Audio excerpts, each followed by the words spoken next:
ဘောလေးလဲကောင်းပြီး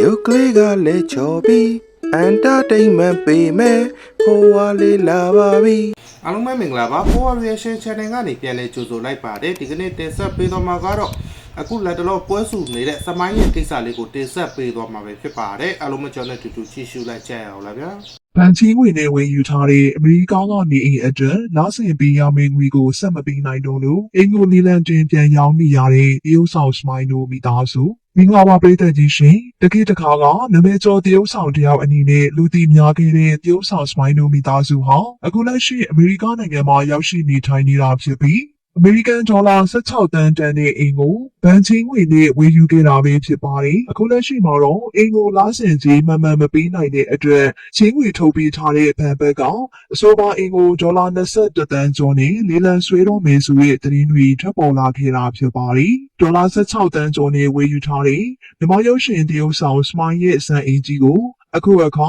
pre-foreclosure ဆိုတဲ့ခေါင်းစဉ်အောက်မှာဒေါ်လာ21တန်ကျော်နဲ့အယောင်တင်ထားတာကိုတွေ့ရလာပြီဖြစ်ပါတယ်။ pre-foreclosure ဆိုတာကတော့အိမ်လာကလာဆင်ပေးသွင်းရမယ့်ငွေအိမ်ခွန်တွေကိုပုံမှန်မပေးသွင်းတဲ့အိမ်တွေကိ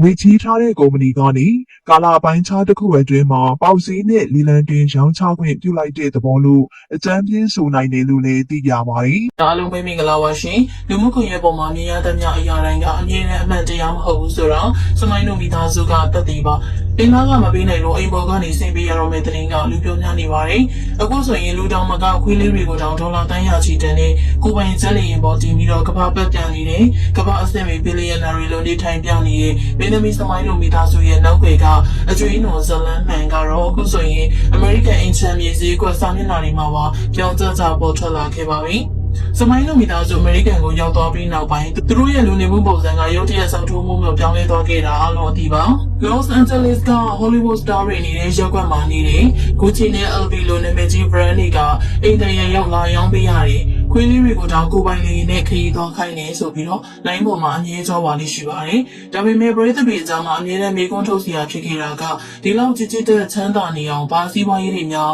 ကြီးကြီးမားမားလုပ်နေတယ်လဲဆိုတာပါပဲ။ဒီကြရရတဲ့အေးအမစီးပွားရေးလုပ်ငန်းကြီးကုမ္ပဏီကြီးတစ်ခုမှအခိုင်ခိုင်မာမာပြသနိုင်ခြင်းမရှိပဲဆိုရှယ်မီဒီယာပေါ်မှာတထေးအောင်ဆောင်နေခဲ့ရလားဆိုတဲ့တန်တရားတွေကအခုတော့အပြေပေါ်လာခဲ့တာပါ။အခုတော့အကျွေးမဆက်နိုင်လို့အိမ်မော်ကတောင်ဆင်းပေးရတော့မယ့်အခြေအနေပါ2022ခုနှစ်ကသူတို့ဒေါ်လာ16တန်းကျော်ပေးပြီးတော့ဝယ်ယူခဲ့ပါတယ်ဆိုတဲ့မဟာစံအင်ဂျီဟာအခုအခါမှာတော့ pre-foreclosure အိမ်သိမ်းခင်ရမယ့်အကျိုးအဆင့်ဆိုတဲ့ခေါင်းစဉ်အောက်ကိုရောက်ရှိသွားခဲ့ပါပြီ။နာမည်ကြီး HMB website ဖြစ်တဲ့ Zillow မှာသူတို့ရဲ့အိမ်ကြီးကိုဒေါ်လာ21တန်းကျော်နဲ့လေးလံတရားချဖို့စီရင်ဝင်နေတာ2လနီးပါးတောင်ရှိနေပြီလို့သိရပါတယ်။ pre-foreclosure ဆိုတာနောက်စဉ်ပေးသွင်းရမယ့်အိမ်ဘိုးအိမ်ခွန်နဲ့အာမခံကြေးတွေကိုပုံမှန်မပေးသွင်းနိုင်တော့တဲ့အတွက်ငွေချေးထားတဲ့ကုမ္ပဏီဒါမှမဟုတ်ဘဏ်ကနေအိမ်ကိုပြန်လည်သိမ်းဆည်းပြီးတော့လေးလံတင်ရောင်းချဖို့ပြင်ဆင်နေတဲ့အဆင့်ပဲဖြစ်ပါတယ်။ရှင်းရှင်းပြောရရင်အကျွေးမဆက်နိုင်လို့အိမ်ပေါ်ကနေဆင်းပေးရတော့မယ့်ဂိမ်းဆိုင်နေတာပါ။သူတို့နေထိုင်တဲ့အိမ်ကြီးကအိမ်ခန်းရှစ်ခန်းရေချိုးခန်းစနခန်းပါဝင်ပြီးတော့အစိုးရကိုပေးဆောင်ရတဲ့မြေခွန်ကြီးတက်တက်ကတည်းကတစ်နှစ်ကိုဒေါ်လာ2သိန်းကျော်ရှိပါတယ်။ဒါအပြင်အိမ်အောင်မခံကြီးကတစ်နှစ်ကို8000ကျော်ရှိနေရကြောင်း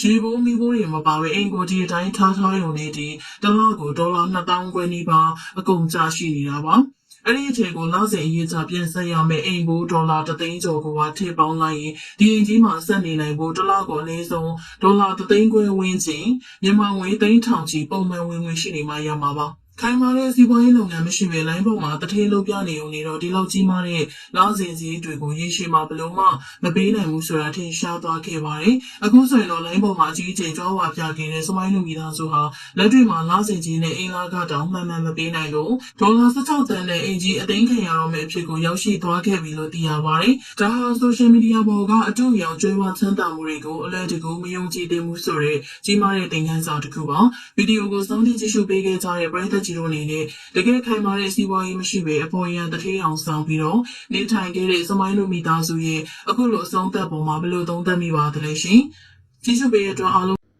းကဲခမရတို့အားကြလေးစားရတဲ့အထင်ကြီးခဲ့ရတဲ့ USA မှာကယ်လီဖိုးနီးယားပြည်နယ်မှာတည်ရှိနေတဲ့စမိုင်းရဲ့အိမ်စာတော်ကြီးကိုတော့ရောင်းချတော့မှာပဲဖြစ်ပါတယ်။ဟုတ်ကဲ့ကျွန်တော် MC တသားပါခင်ဗျ။ဒီကနေ့စမိုင်းရဲ့အိမ်ကြီးကိုကျွန်တော်တို့ အယောင်ချခံရတော့မယ်ဆိုတဲ့သတင်းတက်လာတယ်ဘာကြောင့်အယောင်ခံရလဲဆိုတော့ကျွန်တော်အနေနဲ့အနေနဲ့ sharing လုပ်ပေးပါရစေဗျာဒီအင်ကတော့စမိုင်းအနေနဲ့2022တုန်းကဝယ်ယူခဲ့ပြီးတော့16တန်းနဲ့ဝယ်ယူခဲ့ပြီးတော့အခုချိန်မှာတော့21တန်းနဲ့အစိုးရဘက်ကနေလေလံတင်ဆွဲချရောင်းချသွားမယ်လို့သိရပါတယ်ဒီအင်ကြီးကတော့2009တုန်းကစတည်ဆောက်ခဲ့ပြီးတော့ဒီအင်ကြီးကတော်တော်လေးကျေခမ်းနားပါတယ်နော်အင်ခန်းက8ခန်းပါပြီးတော့ရေချိုးခန်း12ခန်းပါရှိတယ်လို့သိရပါတယ်အားလုံးသိကြတဲ့အတိုင်းပဲအင်ကတော်တော်လေးကျေပါတယ်ဒါဆိုရင်ဘာကြောင့်ယခုလိုမျိုးအစိုးရကနေရောင်းချပေးရတာလဲဆိုတော့အဖြေတော့ရှင်းရှင်းလေးပဲကုမ္ပဏီအာမခံအနေနဲ့စမိုင်းကဒီအင်ကြီးကိုဝယ်ယူရခြင်းပဲဖြစ်ပါတယ်အကျွေးနဲ့နော်လုံးဝမကြေသေးပါဘူးဒီအင်ကြီးရဲ့တန်ကြီးကသူ့အနေနဲ့ကြည်အောင်မဆက်နိုင်သေးပါဘူးဒါကြောင့်မလို့အခုချိန်မှာအစိုးရကသူ့ကိုပြန်ပြီးတော့ဖမ်းလိုက်တဲ့သဘောမျိုးဆိုတော့ဒီအင်ကြီးရဲ့တလားကိုကြာငွေလေးကိုကျွန်တော်အနေနဲ့အကြမ်းမြင်တွက်ပြမယ်နော်မြေအခွန်ခဆိုတာရှိတယ်နော်မြေအခွန်ခကိုတလားကို2000နီးပါးရှိတယ်2000ဆိုပါစို့2000ရှိပါပြီးတော့မီးဖို့ရေဖို့နဲ့ပေါင်းမယ်ဆိုလို့ရှိရင်တလားကိုအဲ့ဒီမြေအခွန်ခနဲ့မီးဖို့ရေဖို့ပေါင်းလိုက်မယ်ဆို9000လောက်ကျတယ်ထားလိုက်နောက်တစ်ခုအိမ်ဖို့အဲ့ဒီအိမ်ကသူကအစိုးရစင်မှာသူကအကျွေးစနစ်နဲ့ဝယ်တဲ့ခါကျတလားကို3သိန်းဆက်ရမှာအိမ်ဖို့မီးဖို့မြေအခွန်ဖို့အိမ်ဖို့ဆိုတော့နော်တလောက်3သိန်းခွဲဒေါ်လာ3သိန်းခွဲကျမှာဖြစ်ပါတယ်မြန်မာငွေဆိုဘယ်လောက်များရှိနေပြီလဲခင်ဗျားတို့တက်ကြည့်ပေါ့ဒါကြောင့်မလို့စမိုင်းအနေနဲ့အဲ့ဒီ3သိန်းခွဲကို3လကျော်အထိမပေးနိုင်တဲ့ဖြစ်အစိုးရကနေသိန်းပိုက်ရခြင်းပဲဖြစ်ပါတယ်နော်သူတို့အနေနဲ့3လတိတိကိုအချိန်ပေးထားတယ်တတ်မှတ်ထားတယ်အချိန်တတ်မှတ်တာကြော်လွန်ပြီဆိုတော့အစိုးရအနေနဲ့ပြန်လဲသိန်းပိုက်ပြီးတော့ရောင်းချတဲ့သဘောမျိုးနော်အဲ့လိုမျိုးရှိပါတယ် USA မှာ law ကအဲ့လိုမျိုးရှိတယ်ဆိုတော့ခမရတို့ထင်ကြီးရတယ်စမိုင်းဆိုတာအဲ့လောက်ချမ်းသာအခုအိမ်ဖို့ဒီလောက်တောင်မှမပေးနိုင်တော့ဘူးအဲ့တော့နော်အဲ့တော့စမိုင်းကချမ်းသာလားမချမ်းသာလားဆိုတော့ဟုတ်ပြီ तू ကချမ်းသာတယ်ချမ်းသာတာဘယ်နဲ့ချမ်းသာလဲဆိုတော့ကျွန်တော်နည်းနည်းပြောပြမယ်စမိုင်းကကြားဖြတ်အလုပ်နဲ့မကင်းဘူးနော်မကင်းဘူးကျွန်တော်ဒီစကားကိုပြောချင်နေတာကြားပြီမပြောဖြစ်တာပဲရှိတယ်နော်စမိုင်းကမြန်မာပြည်မှာဆလော့ဂိမ်းဟာဘောလုံးဂိမ်းဆလော့ဂိမ်းကစားကြမလားဆောကြမလားရှုံးမလားနော်ဆလော့ဂိမ်းကိုကြီးဆလော့ဂိမ်းဆိုပြီးတော့အများရန် line ပေါ်မှာလဲတက်လာတယ်တွေ့လားအေးအဲ့ဒါကြားဖြန့်စမိုင်းရဲ့အလုတ်လုတ်တာစမိုင်းရဲ့အလုတ်ကကြားဖြန့်ဖြစ်ပါတယ်လက်ရှိမြန်မာပြည်မှာလက်ရှိအာဂါပိုင်တွေနဲ့ပေါင်းပြီးတော့နော်လက်ရှိမင်းအွန်လိုင်းနဲ့ကိုယ်တိုင်နဲ့တော့မကင်းဘူးဒီကြားဖြန့်ကအကုန်လုံးအရာရှိနေပေါင်းတာစမိုင်းတို့လည်းအရာရှိနေပေါင်းပြီးတော့ကြားဖြတ်အရေးမှာ तू ကတဲ့ဝင်ပါဝင်ပတ်သက်ခဲ့ဘူးလေစမိုင်းကယခုချိန်လေးရှိကောင်ရှိအောင်မှာအဲ့တော့ခမများတော့တည်ထားဖို့လို့ကျွန်တော်တော့ကိုကရိုင်းစမိုင်းကအထင်ကြီးတဲ့ထဲမှာပါဘူးလေးစားအားကြတဲ့ထဲမှာလည်းမပါဘူးဘာကြောင့်လဲဆိုတော့ तू အလုပ် तू ပတ်စံကဘဲနဲ့ရနေလဲဆိုတော့ကျွန်တော်သိရလို့ပဲဖြစ်ပါတယ်အဲ့ဒါကို sharing လုပ်ပေးရခြင်းဖြစ်ပါတယ်ဟုတ်ကဲ့ကျွန်တော် MC သားပါအားလုံးကျေးဇူးပါဗျ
ဒေါ်လာ16တန်တန်အင်ဂျီကိုအကျွေးစနစ်နဲ့ဝယ်ယူပြီးပြန်မဆက်နိုင်တာကြောင့်ချိတ်ပိတ်ခံရနိုင်ခြေရှိနေတဲ့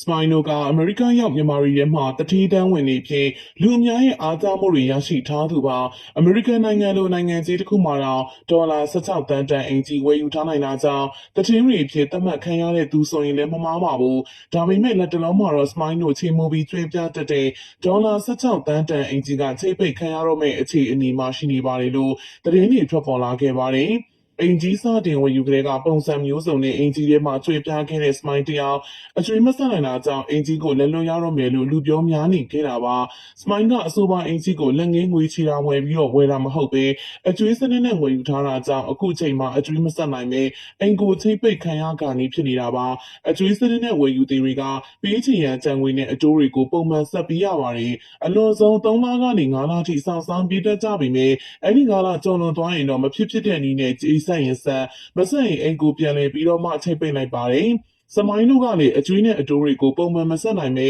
တမတ်ကာလထက်ကြာမြင့်နေတာကြောင့်နေအိမ်ကြီးကိုပြန်လဲရောင်းချလာရပါတယ်။ online ပေါ်မှာလေးလံတင်ရောင်းချနေတာဖြစ်ပြီးလေးလံချမ်းကင်းစေးကဒေါ်လာ21.9 တန်းနဲ့ရောင်းချနေရလို့သိရပါတယ်။ Smile တို့ရဲ့နေအိမ်ကြီးက America California Hilton Hill မှာတည်ရှိပြီး square feet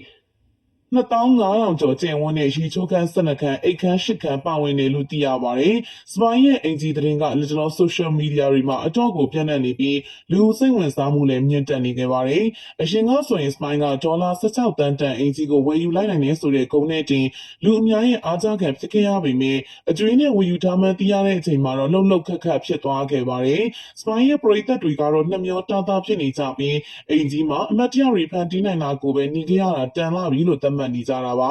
ပရိသတ်ကြီးအနေနဲ့ရော Smile တို့အင်ဂျီနဲ့ပတ်သက်ပြီးတော့သတင်းတွေပေါ်မှာဘယ်လိုတွေချင်းမြင်မိလဲဆိုတာပြောပြပေးခဲ့ပါအောင်ရှင် I always make a wish if I see a shooting star. I don't know why, but I did that. So we always come here and have a little bit of popcorns, ice cream. My life is too hard, so I need to relax. I need to have popcorn. I know, I'm a big kid. Thank you so much. Some ice cream. Would you like some toppings? Yes, please. What would you like? Nuts and Oreo. There you go. Thank you. Thank you. Now let's go to upstairs. We use this very often because everyone in this house is lazy. Nobody wants to use. We're going to masters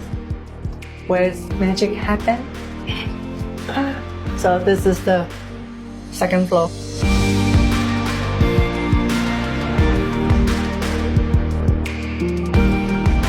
Before I go to masters, I want to show you my special room.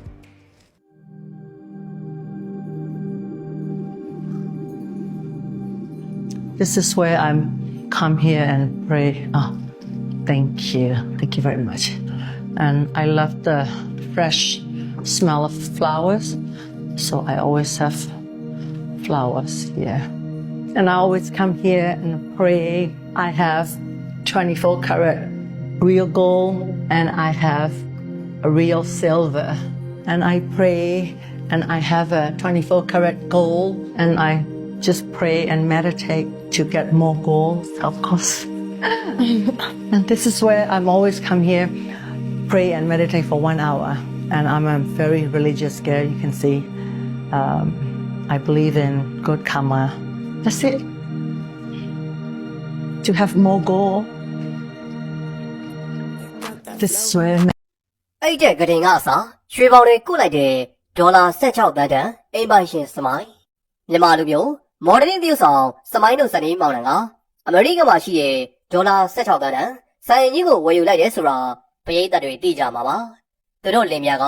ဒီဆိုင်ကြီးကိုကဘာကျော်ယူတူဘာတယောက်ဖြစ်သူ Jeffrey Star စီကနေဝယ်ယူခဲ့တာဖြစ်ပါတယ်အခုအခါမှာဒီဆိုင်ကြီးရဲ့အရှင်သခင်မဖြစ်လာတဲ့စမိုင်းကအိမ်တော်တွေကအခန်းတွေကိုရွှေချပြီးတော့အသစ်ပြန်လဲပြင်ဆင်နေပါတယ်ရွှေရမ်းကြတဲ့စမိုင်းကသူ့ရဲ့ဆိုင်ကြီးတွေကဘလို့ပစ္စည်းတွေကိုရွှေနဲ့ကုတ်ထားတယ်လေဒီဆိုင်ကြီးတွေမှာဘလို့အံ့ဩစရာကောင်းတဲ့အရာတွေရှိနေအောင်မလဲဒီလိုအမေရိကန်ရောက်မြန်မာတန်းကျွယ်တတိဖြစ်နေတဲ့စမိုင်းအကြောင်းကိုဒီဗီဒီယိုမှာတင်ဆက်ပေးသွားမှာမို့ပရိသတ်တွေအဆုံးထိကြည့်ရှုပေးခဲ့ကြပါဦးလို့ပြောချင်ပါတယ်ခင်ဗျာပရိသတ်တွေသူ့ကိုစမိုင်းရဲ့လို့ လူသိများပြီမယ်သူ့နာမည်အရင်ကတော့တန်ပါထူးပဲဖြစ်ပါတယ်သူကို1986ခုနှစ်မှာရန်ကုန်မှာမွေးဖွားခဲ့တာဖြစ်တဲ့အတွက်သူကမြန်မာပြည်ပွားစစ်စစ်တရားပါသူကအနုပညာမျိုးရိုးကနေမွေးဖွားလာခဲ့တာဖြစ်ပြီးတော့မြန်မာရုပ်ရှင်မင်းသမီးတူဖြစ်သူခင်လင်းဆွေနဲ့မြေဖွားတော်စတာလည်းဖြစ်ပါတယ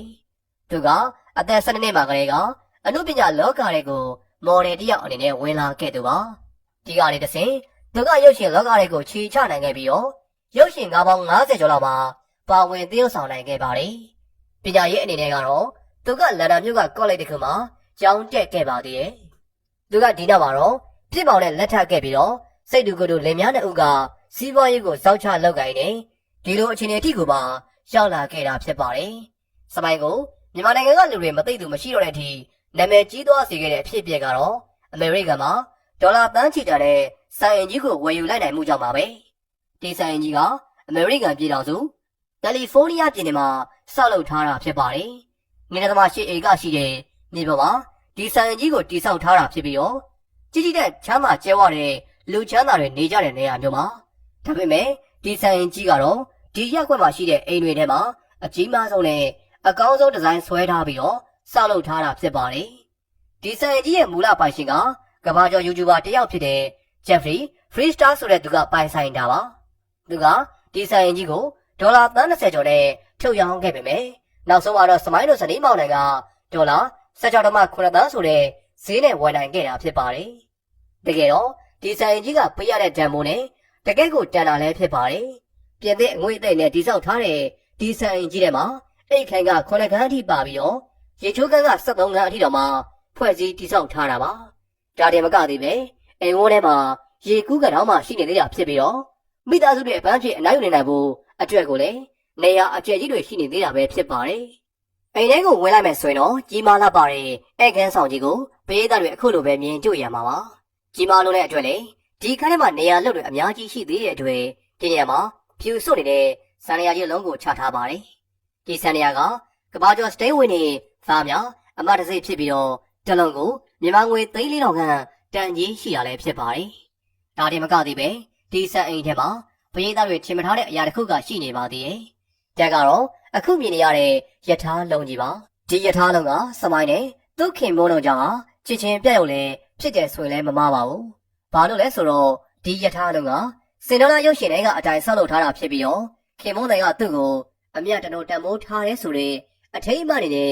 ဒီနေ့မှထားပေးတာပဲဖြစ်ပါတယ်။ဒီတော့မှတော့ပရိသတ်တွေစမိုင်းယောက်ျားအလုပ်လုပ်တဲ့ရုံးခန်းကိုမြင်တွေ့ရမှာပါ။ဒီရုံးခန်းထဲမှာဆိုရင်ဂုံသိက်ကကြီးမားမှုနဲ့ထေဝါခံညားမှုတွေကိုပရိသတ်တွေအတိုင်းသားမြင်တွေ့ရမှာဖြစ်ပါတယ်။ဒီရုံးခန်းထဲမှာရွှေချထားတဲ့အသုံးအဆောင်တွေကိုဖော်ကျင်တော်ချင်းမြင်တွေ့ရမှာဖြစ်ပြီးတော့သူတို့တွေဘလောက်ထိ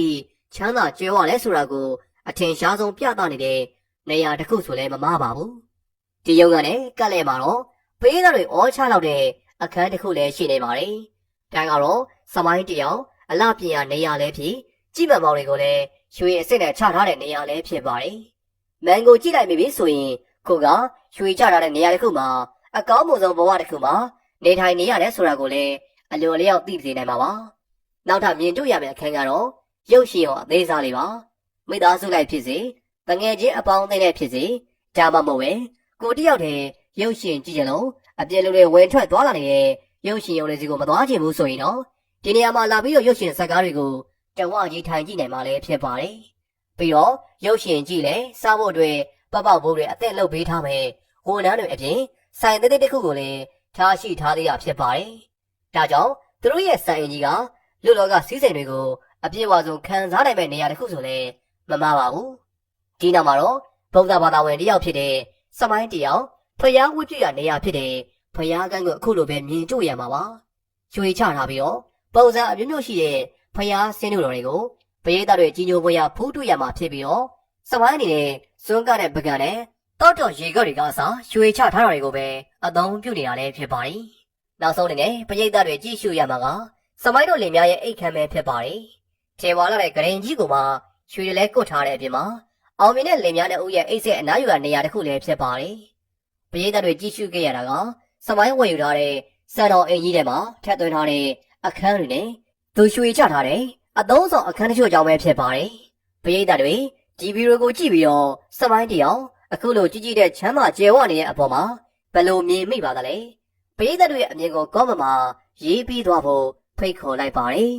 ဟုတ်ကဲ့ပါအားလုံးပဲမြင်တွေ့ကြရတဲ့အတိုင်းပဲစမိုင်းကဆိုရင်တော့ဒါသူ့ရဲ့ဒေါ်လာတန်းရှိတဲ့အိမ်ကြီးကိုဒါအခွန်မဆောင်နိုင်လို့ဆိုပြီးတော့ဒါဒီလိုမျိုးပြဿနာတက်နေတယ်ဆိုပြီးတော့ဒါဝေဖန်မှုတွေကလည်းများစွာရှိနေတာပဲဖြစ်ပါတယ်ဒါပေမဲ့ဒါဒီကိစ္စနဲ့ပတ်သက်ပြီးတော့ကတော့ဒါကျွန်တော်သုံးသပ်ရရင်တော့စမိုင်းဆိုတာကနော်ဒါစမိုင်းဆိုတာကဒါစီးပွားရေးလောကမှာဒါတော်တော်လေးကိုဒါအကွက်မြင်ပြီးတော့အားလုံးထက်ကိုဒါနှာတစ်ပြားသာပြတဲ့သူဖြစ်တာအတွက်စမိုင်းကိုတော့ဒါ short တွက်လို့မရတော့ပါဘူးလို့တော့ဒါကျွန်တော်မြင်မိပါတယ်ဆိုတော့ကတော့ဒါစီးပွားရေးနဲ့ပတ်သက်ပြီးတော့ကတော့နော်ဒါစမိုင်းကဘာတွေများအကွက်ရွှေ့နေတယ်လဲဆိုတော့ကိုတော့အားလုံးကစောင့်ကြည့်ကြရမှာပဲဖြစ်ပါတယ်ဆိုတော့ကတော့ကုကြည့်ရှုနေကြတဲ့ပရိသတ်ကြီးတို့ကတော့အခုလိုမျိုးတွေဖြစ်ပေါ်လာခဲ့တဲ့ဒါစမိုင်းပေါ်မှာစမိုင်းပေါ်မှာဘယ်လိုများမြင်ကြတယ်ဆိုတော့ကိုလည်း comment မှာဝင်ရောက်ပြီးတော့လွတ်လပ်စွာရေးသားနိုင်ပါတယ်ခင်ဗျာဒီနေ့ဗီဒီယိုလေးကတော့ဒီလောက်ပါပဲအားလုံးပဲနှုတ်ဆက်ပါတယ်အားလုံးပဲတာချမ်းမြေ့သောနေ့လေးတစ်နေ့ပိုင်ဆိုင်ကြပါစေခင်ဗျာ